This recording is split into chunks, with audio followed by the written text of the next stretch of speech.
নির্বাচনী আসন 11 এবং দিনাজপুর 6।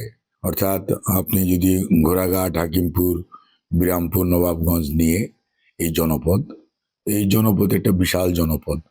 এখানে প্রায় 5,77,000 ভোটার এবং জনসংখ্যার দিক দিয়ে অন্যতম বৃহৎ একটি নির্বাচনী আসন।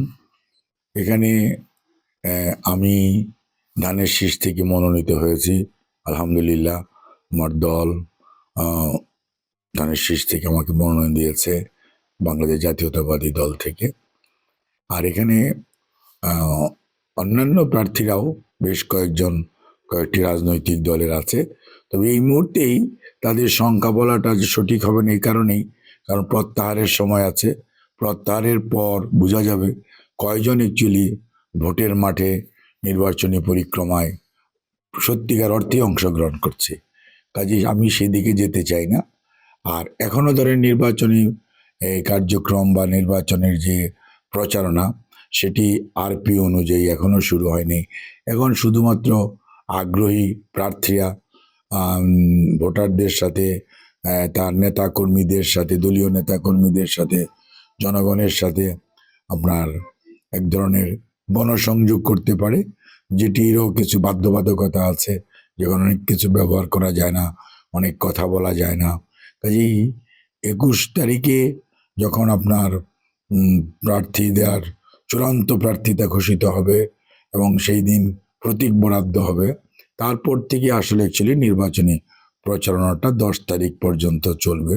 কাজেই এই মুহূর্তে নির্বাচনী প্রচারণায় তো আমি নাই, অর্থাৎ আমি গণসংযোগ করছি আমার ভোটারদের সাথে, এলাকার জনগণের সাথে, মা বোনদের সাথে, বয়স্ক মুরব্বীদের সাথে, কোনো আপনার আমার দলীয় ইউনিয়ন, ওয়ার্ড, উপজেলা, পৌরসভার নেতৃবৃন্দের সাথে আমার যে কর্মী সভা সেটি করছি।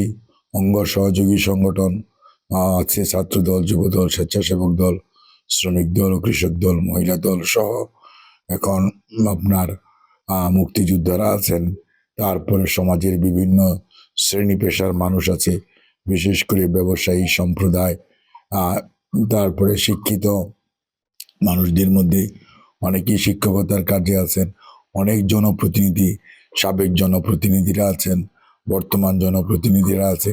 তাদের সাথে এক ধরনের মত বিনিময় করছি। কোনো কোনো জায়গায় ধর্মীয় মাহফিল হচ্ছে, সেখানেও কোনো কোনো সময় উপস্থিত থাকতে বললে হয়তো সেখানে যাচ্ছি। তারপর এখানে কিছু প্রান্তিক জনগোষ্ঠী আছে, বিশেষ করে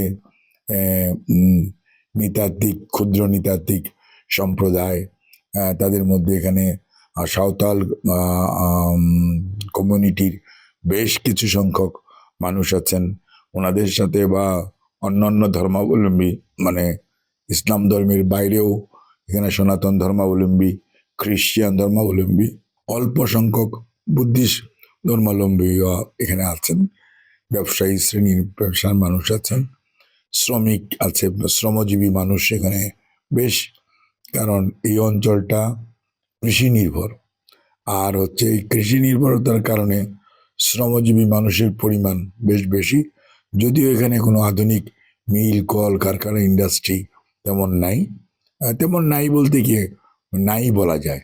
কিছু চাল কল বা আছে, আর কিছু কিছু হয়তো ডেইরি ফার্ম আছে, যেগুলোতে আপনার হাঁস মুরগি লালন পালন করা হয়।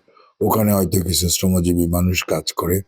আর যেহেতু হিলি একটি হাকিমপুর একটি বর্ডার স্থলবন্দর, সেখানে কিছু শ্রমিক আছেন যিনারা কাজ করেন। আর আপনার যেহেতু কৃষি প্রধান, এখানে সার একটি গুরুত্বপূর্ণ জিনিস। কাজেই সার এলাকার মানুষ প্রচুর কৃষিকাজে ব্যবহার করে। সেখানে আবার সার এবং শস্য সংরক্ষণাগার আছে, সেখানে কিছু পরিমাণ শ্রমজীবী মানুষ আছে।